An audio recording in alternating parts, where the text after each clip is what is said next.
Welcome, everyone. Thank you for joining us, and welcome to our first book chat of the academic year, well, the North American academic year.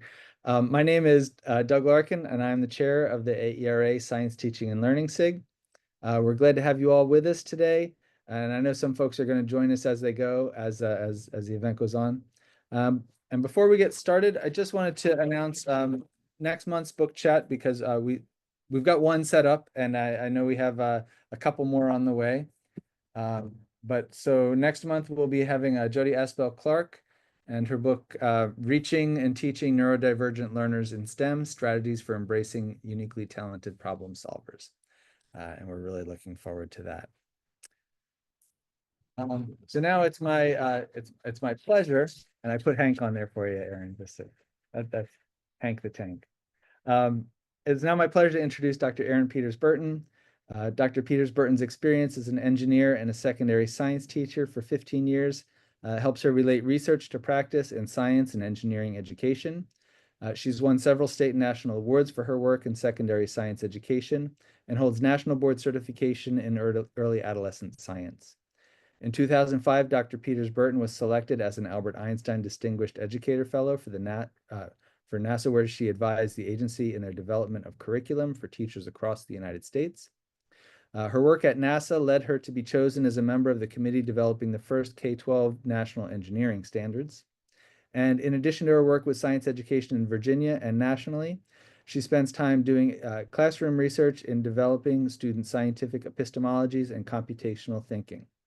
She continues to develop research projects as a professor at George Mason University that investigate ways that students, particularly those underrepresented in STEM fields, and teachers can use self-regulation strategies to learn scientific knowledge to think like scientists and engineers.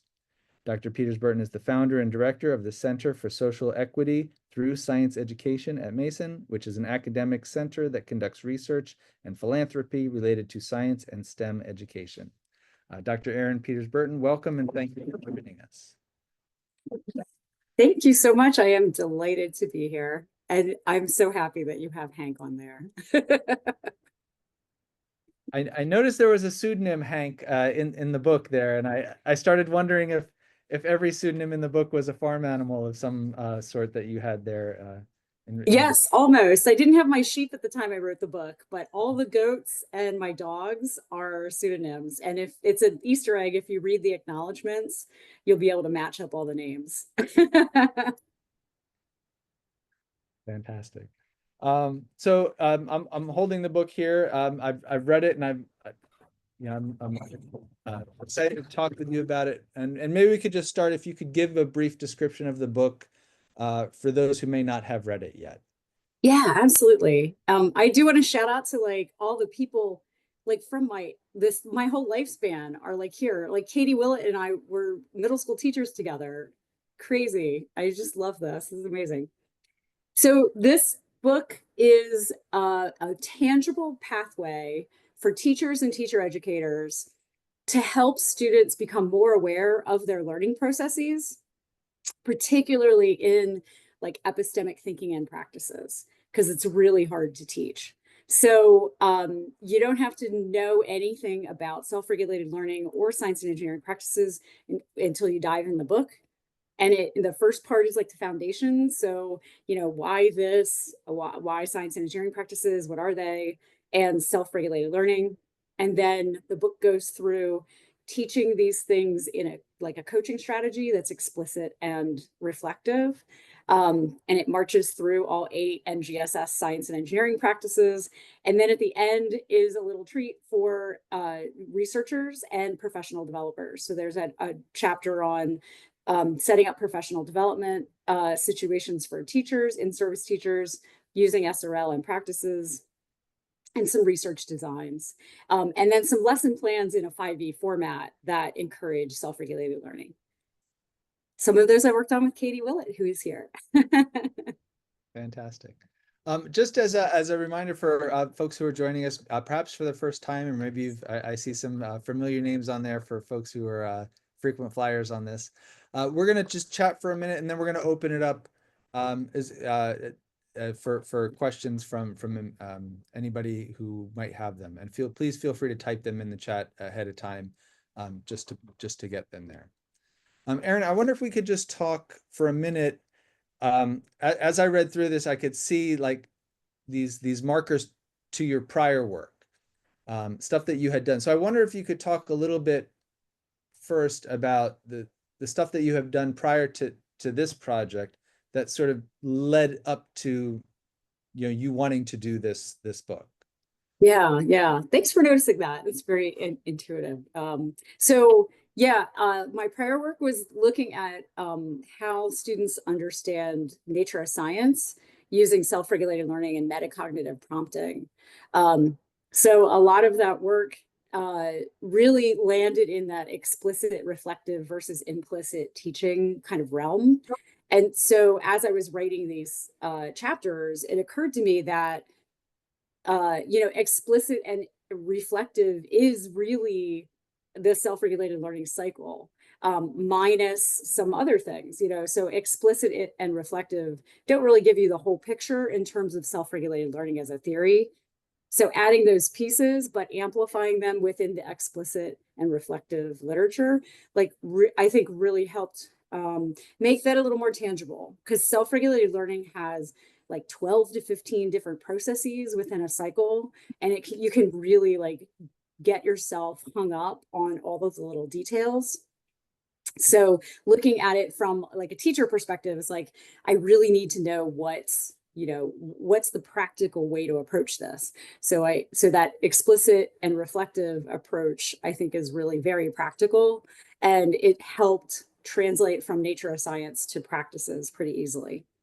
Well, but I mean, so you've spent a lot of time clearly in science classrooms. So what were you seeing in those classrooms that made you think that that particular approach was going to be fruitful? Like what were some of the things that helped to shape the way you thought about the problem of science learning?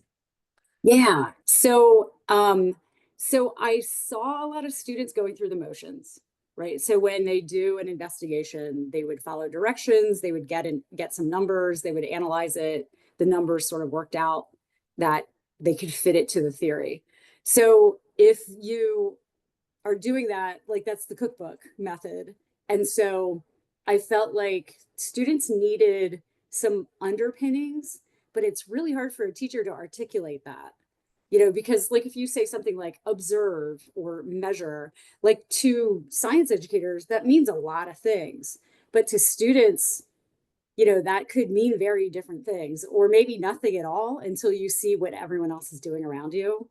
So I feel like it's almost like decomposing practices and skill-based learning in the classroom would help students who really don't have like anything to hang their ideas on.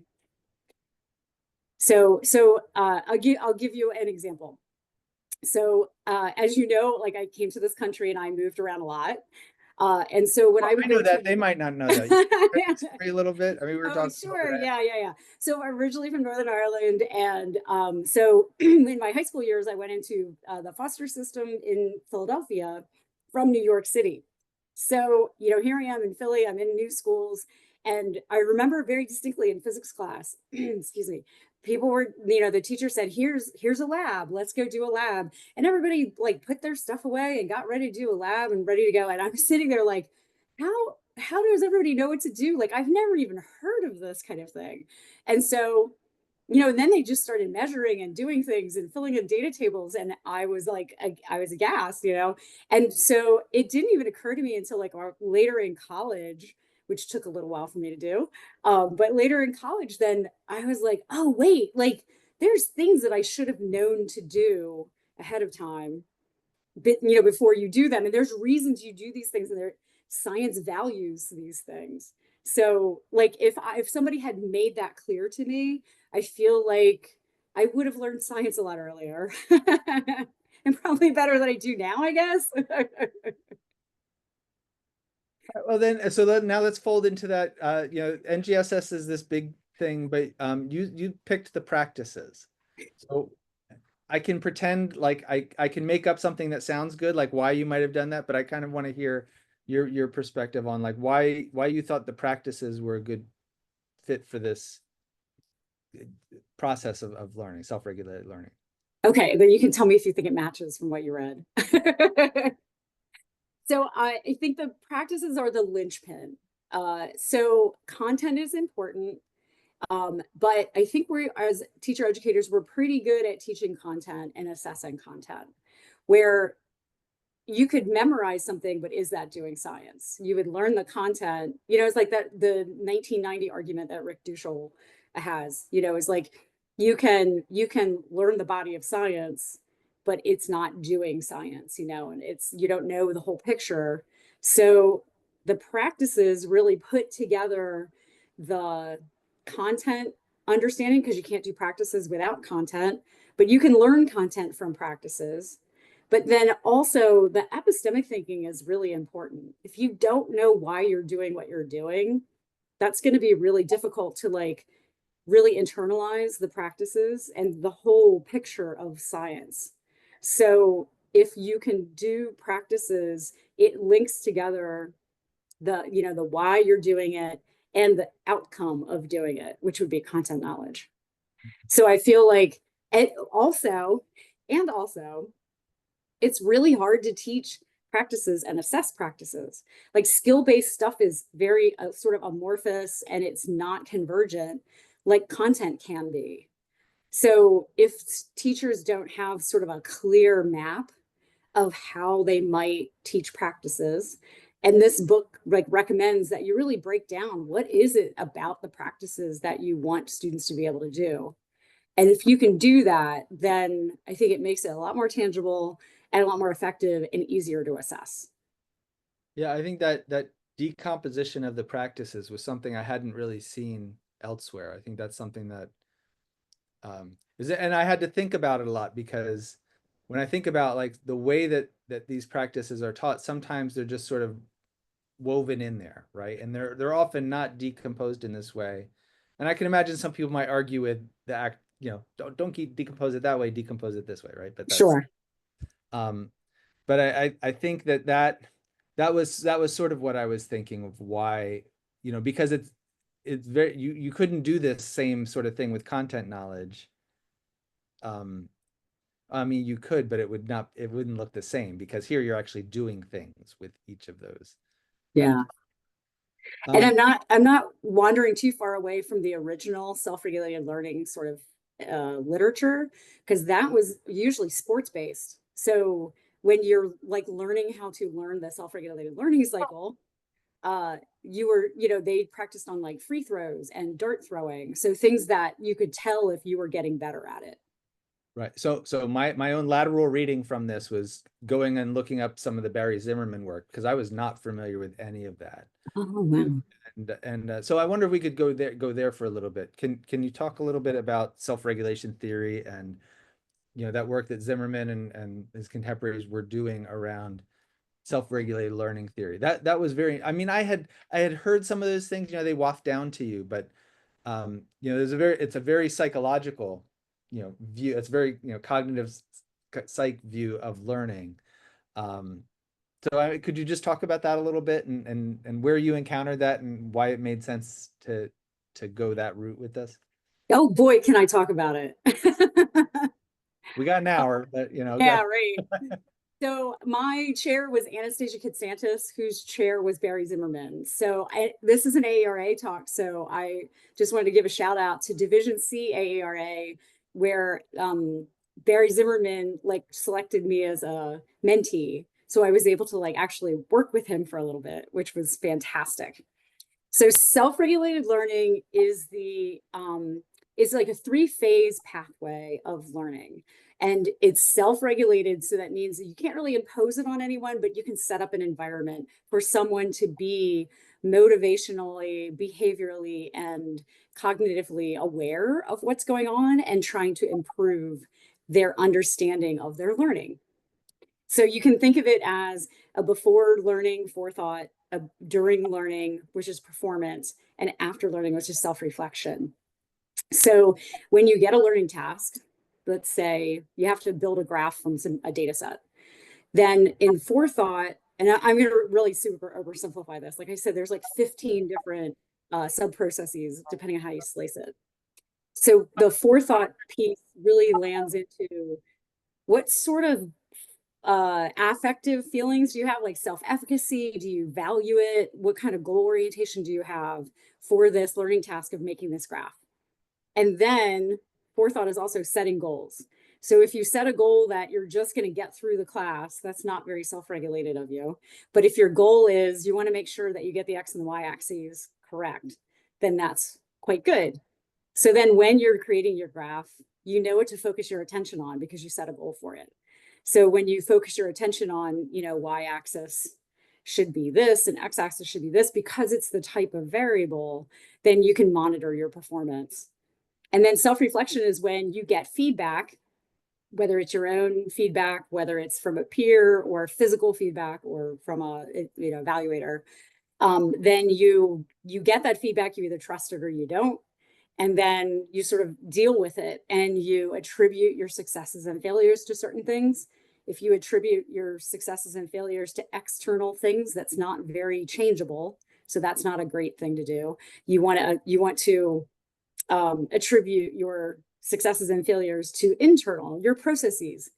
And what that does is it allows you to say, hey, I'm not a bad person because I failed my test. I just didn't do the right process. So what is it that I can change? So that's the last part of self-reflection is adaptation. So can you change what didn't work for you and then keep what did work for you? And then you go right back into forethought again. So where does the teacher fit into all that? Certainly giving feedback, but I'm Right. thinking, I've taught a number of teenagers how to drive, and I can teach them all the steps to parallel park, but the act of putting it all together and actually doing it is a whole different matter. And I think one of the thoughts I had in reading this book is like, yeah, all those pieces distinctly make sense, but oh my gosh, having to think of all of that.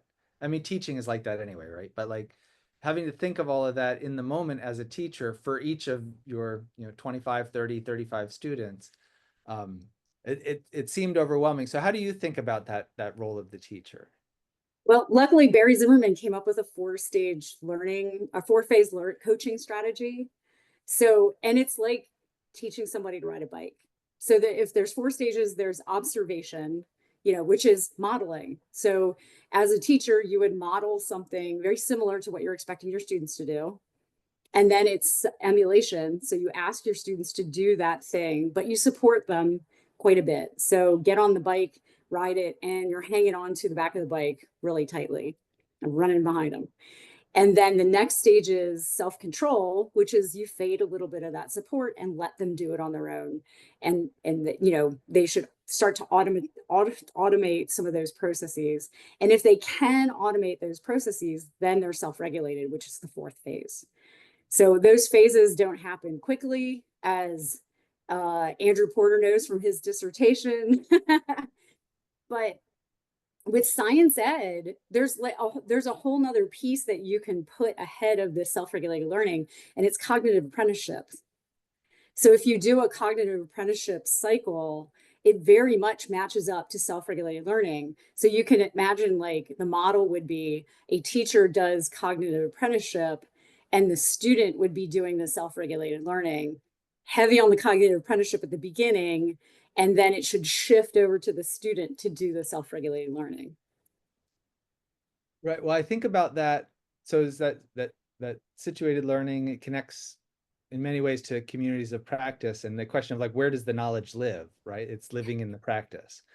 And, sometimes in those types of situations from a community practice perspective, which I'm much more familiar with, sometimes people just do things and they don't know why it works, but they're doing it until they understand why it works. And it sounds like there's something similar here, but on an individual level where maybe it's not working and they're thinking about why it's not working and they're getting feedback on why it's not working. Is that a fair? Yes. Yeah, that's totally fair. Because in self-reflection, if you don't know what's going on, to be self-regulated would be just to seek help, to figure out, like, go find somebody who can do it well and ask them what they do. Hmm. So, and then there's also this emerging field called like co-regulation, where, the teacher is doing it at the same time and the students are, and then they're helping each other in a group. So, I mean, so I think like ultimately, whatever sort of SRL kind of variants you take, it's about talking about your thinking out loud to the extent that you can. And then you just get better at it as you kind of recognize some things. So one of the things that popped up in a number of the cases is emotion, right? And motivation. Mhm. Where does that fit in? Because it's very the self-regulation theory is very logical up until that point. And then when you throw emotion into the mix, sometimes logic matters less. Yeah. Yeah, it's definitely embedded in the first process, like really explicitly. So like self-efficacy, right? So if you have confidence in what that task is, you're willing to take more risks, you're willing to kind of try things. And if you have a low self-efficacy, the chances are you're just going to kind of let it slide by. Goal orientation has a whole lot to do with how you want to be seen. And that's in that forethought as well. So you get a ton of emotion kind of packed in the beginning. I think it kind of carries through. And there's a researcher, Christina Muis, M-U-I-S, who is looking at like math anxiety and performance and like other emotions other than just, like, am I confident and can I kind of move forward? The thing with self-regulated learning, probably attracts me to it, is that it's very much hinges on accomplishment. So if accomplishment doesn't motivate you, self-regulated learning probably isn't your theory. So like if you're more like humanistic, or if you're more like want to be a social group, then you do kind of looking at like communities of practice or something like that, who's probably more effective. When you say, you mean for its explanatory power, is that what you mean? Yeah, that, and like if you engage students with self-regulated learning and cognitive apprenticeship, like it's not necessarily about building community. I mean, it can be, because that can be the task that you're working on, but it doesn't it's not baked in. It's a self kind of thing. So if you're not motivated by achievement and getting things like thinking about how you can improve the next time you do something, then then it's going to be hard to get somebody engaged in that. Well, to me, that was the biggest tension that I felt in this approach, because all of the tasks were presented to the students. And so I come from I come from a more critical theory background. And I'm thinking, well, where's student agency in this? Where are their questions? Where are the things they get to investigate?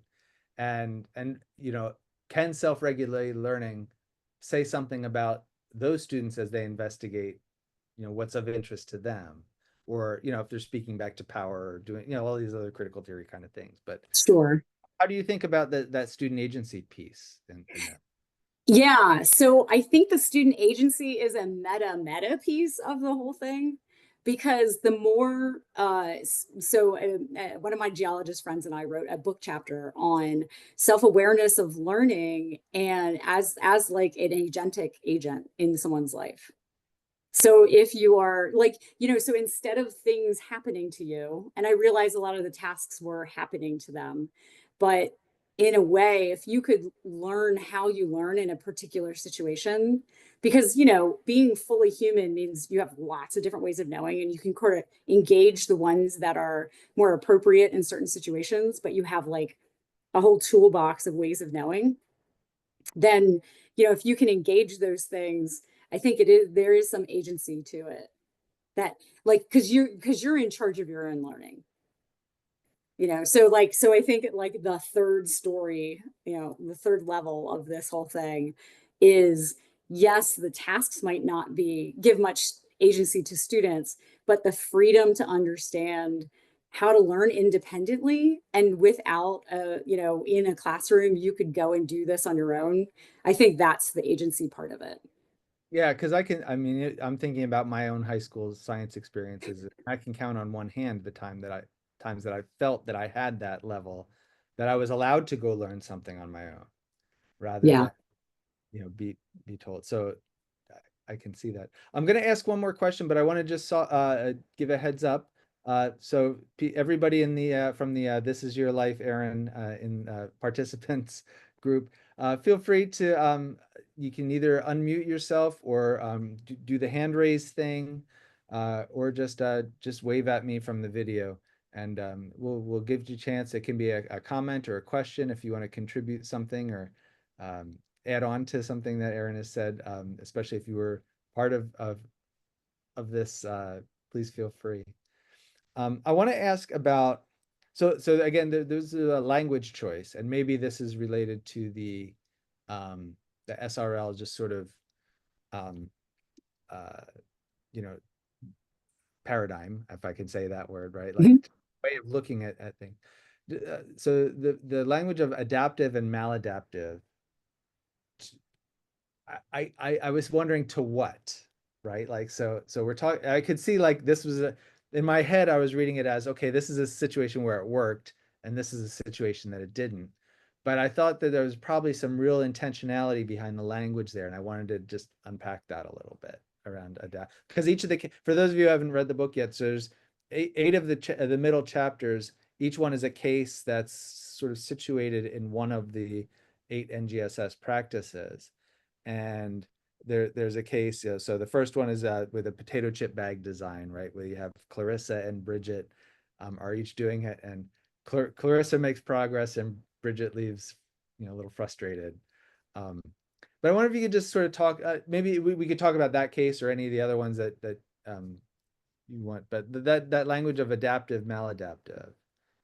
Yeah, that's definitely from ed psych. So, and that's what I did my dissertation in, right? So I think it has a lot to do with the cyclic nature of self-regulated learning, because it tends to be, not all the time, but if you're good at these processes, right? If you use them to help you learn more, better, or faster, or whatever your goal is, then that can be adaptive, right? And so then you can transfer it to other situations.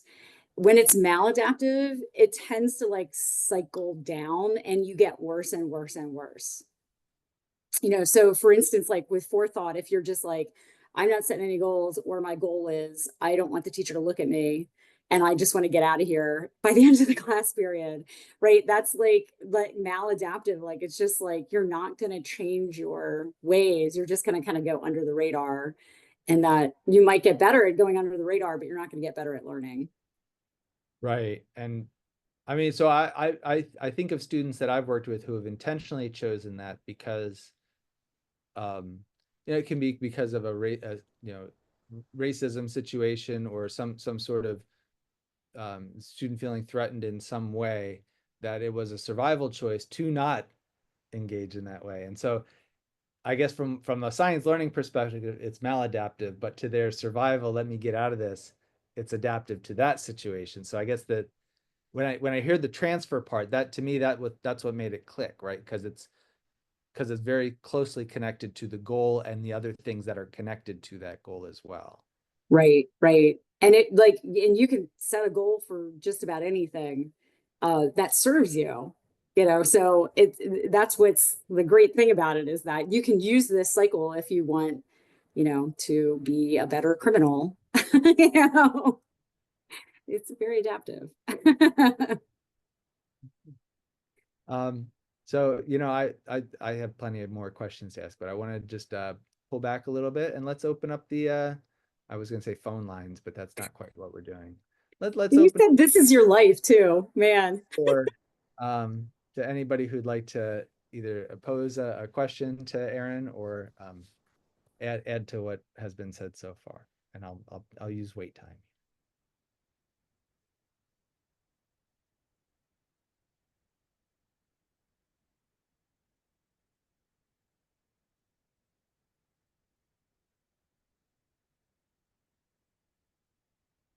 Sometimes people are cooking during this, is what they may be adding the onions.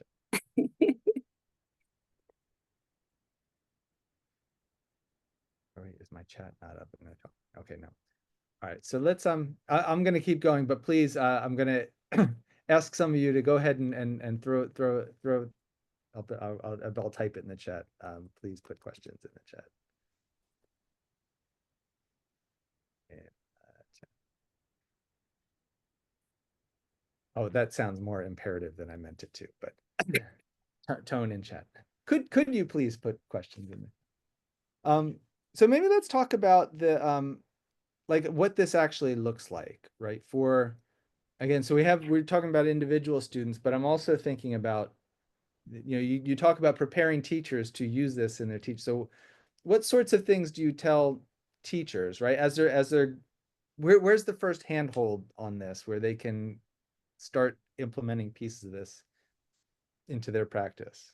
Yeah, great question. We've been pretty successful with, like, I don't know, like 4 people in this room too, with working with teachers, that you ask them to start to analyze their own self-regulated learning. So like what do those processes look like for them? And then that helps them move to that four phase coaching strategy. Because if you can't model what you're trying to teach, then, whatever practice you're trying to teach, then that's going to be a really tough thing. So we use this tool called a task analysis tool. It is basically a matrix on the top that says teacher does, student does, and then, whatever practice and self-regulated learning strategy. So those last 2 columns are really, malleable. You can change them into whatever you want to look at and analyze in your lesson plans. And then the teachers go through their lesson plans and write in what they do and what their students should be doing. And typically the first thing that happens is that they see they're doing everything and the students are only responding to it. So once they flip that around a little bit and become a little more student-centered, then they can really stick in those self-regulated learning processes. And the research has identified like 1 from each that's really, really important: goal setting, self-monitoring, and self-evaluation. So like adaptation, reflection, that kind of thing. So we just start simply with those 3, and we try to embed questions for students before, during, and after in the lesson plans. And so it's really like, then they can't forget it, and then they can march along. So that's really helpful. So the teachers they examine their own learning, they learn about that cycle, and then we just really focus on those 3 processes with that coaching strategy. And I imagine the feedback is probably the most important part, that they get some kind of feedback either from the students or from a knowledgeable observer. Yes. And a lot of times, like, teachers are self-regulating their own work while the students are self-regulating as well, but they have different goals, so it gets really messy to try to be like, wait, stop. And then teachers often don't leave a lot of time to do the reflection because they need to move on. So it takes some convincing to like say, take the time and do the self-reflection, because both for you and the students, it's a good practice. Well, we do have a question in the chat now. My fishing expedition. Mamadou, do you want to ask your question out loud, or shall I just read it?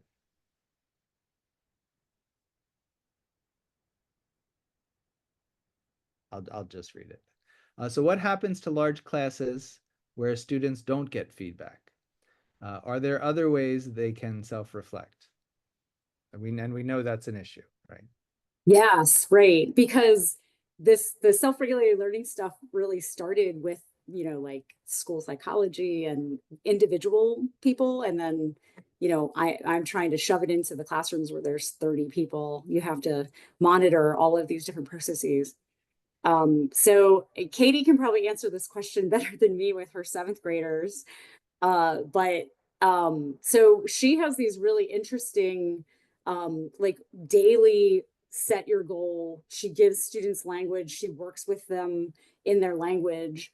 And do you want to talk about it, Katie? I wasn't sure if you were like ready to talk about it or not. Sure. It's so good to see you. Yeah. So I just have a daily sheet for the students where they have to record a goal on there at the beginning of class. And like Erin said, you talk a lot about like, and it's a lot of training in the beginning of the year. So we talk about, and I make them set a SMART goal. So what specific content are you focused on learning today from what we're doing in class? How are you going to measure whether or not you attained that goal? Is it relevant to even what we're doing? And then can you fit it in this time frame? And then at the end of class, I have them come back to that, and I try and leave at least 5 minutes. And it, again, takes a lot of guidance at the beginning of the year to talk them through, okay, first question is, how did you even approach learning today? What were some of the different strategies and naming strategies with students? And then, okay, did that strategy even work for you? Yes or no? And why do you think it worked? Why did it not work? And now, what were you able to actually learn about the content? And what is your next question?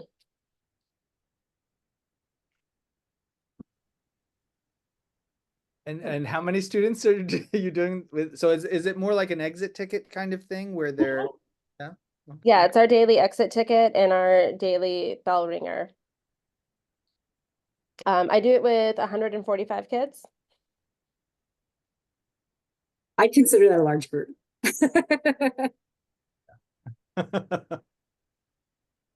Thanks, Katie. That's awesome. I was just looking at those forms today, by the way. I have a new one I'll share. Oh, thank you. Perfect. Wow. Okay. Well, thanks, Katie. Appreciate that comment.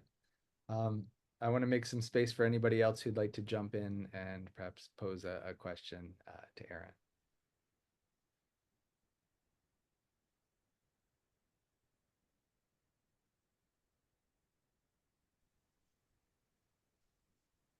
Well, while we're waiting, maybe can we talk about the end of the book, the research piece? So, what for you, and you've been working in this area for a while. What are some of the sort of unanswered questions, or the big things that you think are still yet to be figured out about this particular approach? And Yeah. science is. Yeah. One of the big things is the connection between the self-reflection and the next cycle of forethought. So in what ways are learners who are, figuring out what works for them and what doesn't work for them, how are they applying that the next time they go around? So we've been trying to do that. We're measuring several cycles of self-regulated learning, and we can make a few, like we can see that the cycle gets better or it doesn't get better, like on, these different kind of visualizations, but it's still a real black box about like how these cycles build on each other, what's that link. And then, there's still a whole lot to be done in the academic world, and ways to do this with 145 students. That's, we have amazing people who can do it, but we want, we want to make it, we want to optimize it for teachers. So I think that's another area of like, large group, and can you break it down? Can you have students help, co-regulate with each other effectively? And what does that look like? So there's a whole lot to be done in this. So when you say co-reg, so I guess I got away from the larger self-regulation, right? And self-soothing and some of those larger, like almost therapeutic concepts. And so I was thinking about self-regulation more narrowly until you opened up the co-regulation piece. And now I'm thinking about it sort of in those larger terms again. Particularly, when we talk about if somebody's in that maladaptive spiral, like, okay, we want to try and break them out of that, right? Like, so what are the interventions that and sometimes it's just leaning down next to the desk, I imagine, and just paying attention to the kid. But I'm thinking about that as a good problem space, right? Like, how do you make somebody who's maladaptive to be more adaptive, but yet still have that agency over their own learning? Like, that feels like a tricky spot. Yeah. Well, so I can give you two examples. So when I was an 8th grade teacher, back with Katie, so every Thursday, I was on the special ed team. I was a science teacher on special ed. So every Thursday, the special ed students had to get like a report. This is back when paper was like in the mode of communication. So it was real visible about like who was special ed in the class and who wasn't. And that didn't feel good. So every Thursday, I would have the students print out, graph their grade as compared to the last Thursday. So either their line segment went up, it stayed the same, or it went down, and then had them write a little bit about what was your week like? Did you study? Did you have a basketball tournament? Like, what was happening that week? And after a while, everybody started like, they were eighth graders, and they were like, wait a minute, like what I do like matters to my grade. Like it just doesn't happen. So that was really powerful. And then my colleague Tim Cleary, he's a school psychologist, and so he works with middle schoolers, because everyone loves middle schoolers, and he works with middle schoolers who are really struggling. And so he does a lot of the same thing where he has them come in and talk about their week and visualize make connections between sort of academic world and that their personal world. And that is, they start to realize some things. And it's so much more powerful when you can get someone to realize it on their own instead of telling them. Great, thanks. I think we may have another question out there. I saw it. Is there? Yeah. Good evening. I'm wondering, with college science departments also starting to embrace more of the scientific practices, the disciplinary core ideas, do you have any suggestions for how undergraduate science educators might adapt this self-regulated learning cycle? Yeah. So there is a workbook by Dembo. It's actually pretty kind of dated. I think it's like 2010, but I think it's still pretty relevant. And I forget exactly what the name is, but it's like a workbook for college students and self-regulated learning. So a lot of the, like University 101 classes use that, but it's about studying, right? And so from my experience, every time it's really hard to get teachers to do this with practices. Like everyone usually kind of reverts back to studying if it isn't clicking with them. So I think, starting the university instructors with studying, and you'd be surprised how many students really haven't had explicit instruction on on studying, or taking notes and things like that. Kind of start there, and then maybe they can move it more into like the lab-based kind of thing. But I think that not to like sell my book or anything, but the practices were sort of meant to like scale up and scale down. So I think, if you take a look at the high school things, if you can figure out what the tasks are that you want the students to be able to do, by the end, then you can just adapt the strategies in here to those tasks, because they'd just be a little bit more sophisticated, I think. That's a great question. Thanks. Any other, we keep it going. Other questions from the floor?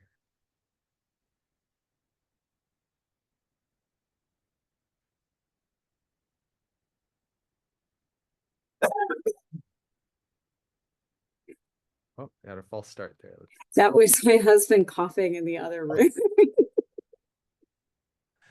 I thought Hank got inside. Well, I think that. Beta. Hello, Erin. I'm really enjoying this discussion. I haven't read your book, but I will. Looking forward to that. I was curious about how much of these strategies have you used with science methods courses with the pre-service teachers, because especially in the elementary pre-service teacher situation, and with what we know about their attitudes towards science, sometimes it's not easy to help them see the big picture. So I was wondering about your experience with that. And I was also inspired by Katie's version of what she does with her eighth graders. And I have a little thing to add is, do students get at some point tired of answering similar questions every time? And how do you know how to vary the situation so that it doesn't become like just too simple and easy or boring at some point? How do you keep it fresh? That is a great question. So I teach secondary pre-service teachers. And yes, we incorporate this into their methods 1 and methods 2, mostly around argumentation, because like argumentation has, with pre-service teachers in secondary, it feels like they're like, yeah, we get it. And then when you ask them to like make an argument or model what an argument look like when they're doing discourse, it really kind of falls flat, and they go right back to, you know, their sort of explanation. And, you know, so yeah, I don't do it like constantly. So I think Katie might be able to answer a little bit more about how her students react to it, like in a daily way. So I'm leaning on Katie here. Part of it is even helping them think about the question a little bit differently. And I do that like because they're still young and figuring things out. I'll give them the question of like, think of a memory from the summer, and how are you envisioning that memory? Is it pictures? Are you more visual? Is it you're thinking through the sounds? Are you an auditory, or are you more of a kinesthetic? And then I'll tell them to now think about, well, based off of that knowledge about yourself, now do the reflection to think, how did you even approach using that style today? And even something simple as that can get them on a new track, and they become a little bit more interested and re-engage in doing it. Thank you. So I did work with elementary in-service teachers, and we used 2 cycles of self-regulated learning for them. And the things that we found out in that study was that they had it. So what their task was, this is a big giant task. Their task was to learn how to teach inquiry with earth science. So things that were big and slow, and, you know, it was K through 3.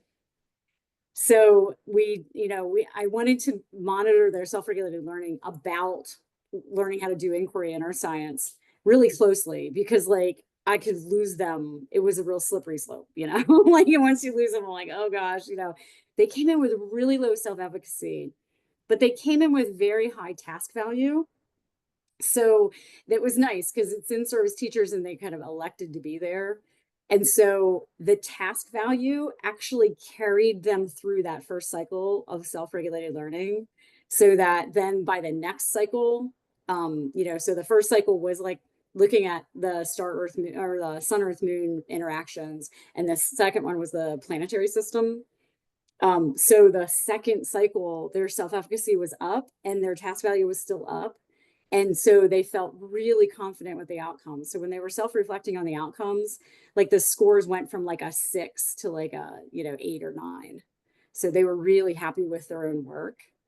So I think that like the thing we learned about that is that if you can get people to value the task that they're learning, like, and then, you know, that's the hook to get them to really like engage with the questions you're asking about them about self-regulated learning. So it's not just like when you say, what are you monitoring, you know, and like, what are you paying attention to when you're learning about the sun, earth, moon, you know, what perspective are you taking? They tend not to like go, I don't really want to think about that anymore. You know, it's the task, valuing that task really is a lot of currency for them. Absolutely. I think that's crucial, right? Because if that's dead and the self-efficacy is dead, then there is no way to go, right? You're stuck. So the load of raising that task value is on the teacher, right? Always falls on the teacher. It's not to be taken for granted. It's a huge lift sometimes, depending on the students you're working with. But Yeah, that's very absolutely. useful. Yeah, very, very good constructs to be thinking about when teaching, definitely. Thanks. Thank you. Thanks. Yeah, I would imagine that the authenticity of the task, or even the audience of the task, can be some of those levers that Yes. teacher can work to add value to the task. So you're not just doing this as busy work to hand in, like you're going to present this to, you know, a broader group of people, some of whom might be outside the school. That would maybe add a different way of thinking about the task itself. Yeah. And if you look at the literature on helping BIPOC students learn STEM in lots of different like developmental levels.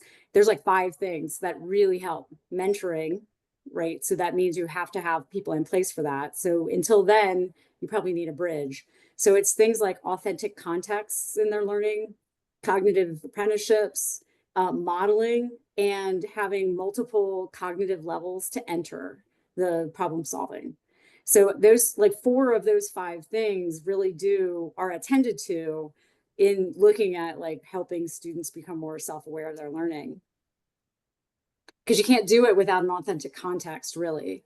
Otherwise you just slip right back into the study skills, which Yeah. there's more to it than that. And that's why the emphasis on like ambitious science teaching strategies and phenomena, and just making the access points to the content within reach is like a key factor here. And there is also the audience aspect that Doug is talking about as well. That's useful. So it's like thinking from the front end and back end and all directions. It's a lot of plate spinning on the stage. A lot, yes.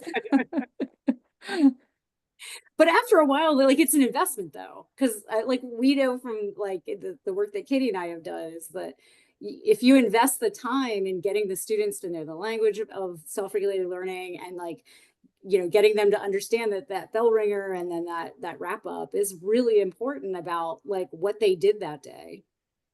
That's really helpful. So Katie, do you remember class points? I don't know if you remember that. So this was, if you want to talk about like doing this on a big scale. So with, so I had about 140 students as well, broken up into 4 classes. So they're heterogeneous classes. So I'm terrible at closure.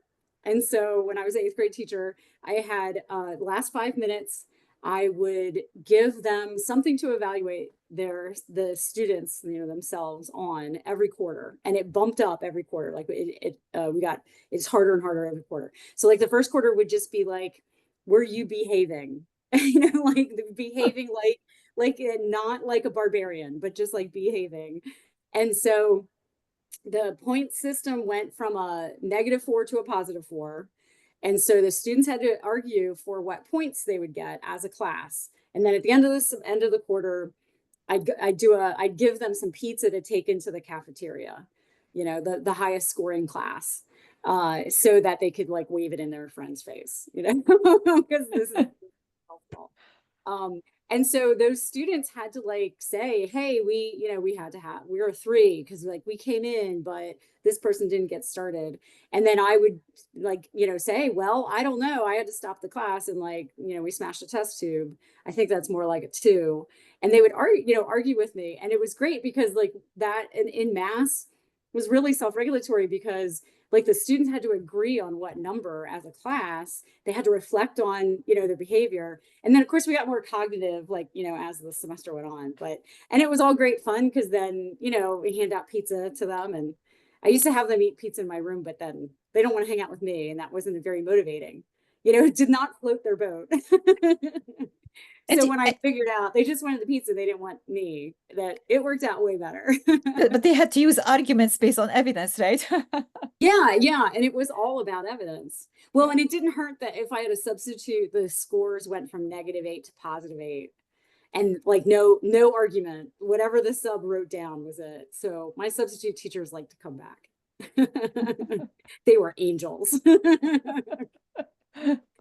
Thanks. Great questions, Aveda. Appreciate that.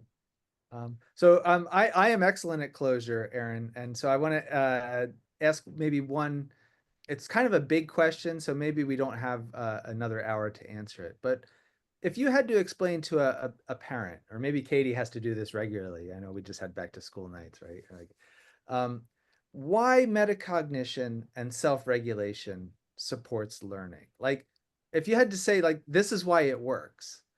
I mean, we know that it does, right? Like I got the How People Learn book back there, and I know that like metacognition's right, like it's there. But why? Like why does metacognition support learning? Why does reflection and regulation support learning? Like what's a good answer to that question as you understand it? Katie, you want to go first? So I actually make the parents run through a quick cycle during back to school night. And I have them set a goal of what they want their kid to learn. They have to identify strategies they think their kid will learn, and then I ask them to reflect on it. And it's quick, but I tell them, so what you just did is what your students are doing, and it just the light bulbs go off for the parents immediately. That's so great. Thanks. Yeah, I mean, I would just tell them that if why it works is because if you go through life with blinders on, you're just going to let things happen to you. But if you can be aware of the processes that you do for the outcomes that happen, you can be in a little bit more control.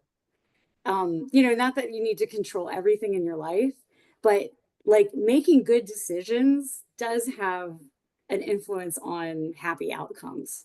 And so you just feel a little like you're a little more powerful too, if you can be aware of your learning strategies, and then you can change them if you need to change them. Thank you. That would satisfy me as a parent, I think. Plus, I had a bed of nails that I would smash a cylinder course. or a That's cinder on- I block got- on me. So Right up there. Yeah. that's so awesome. So I really want to thank Erin Peters-Burton, and her book is Supporting Science and Engineering Students with Self-Regulated Learning. It's been a delight chatting with you this evening.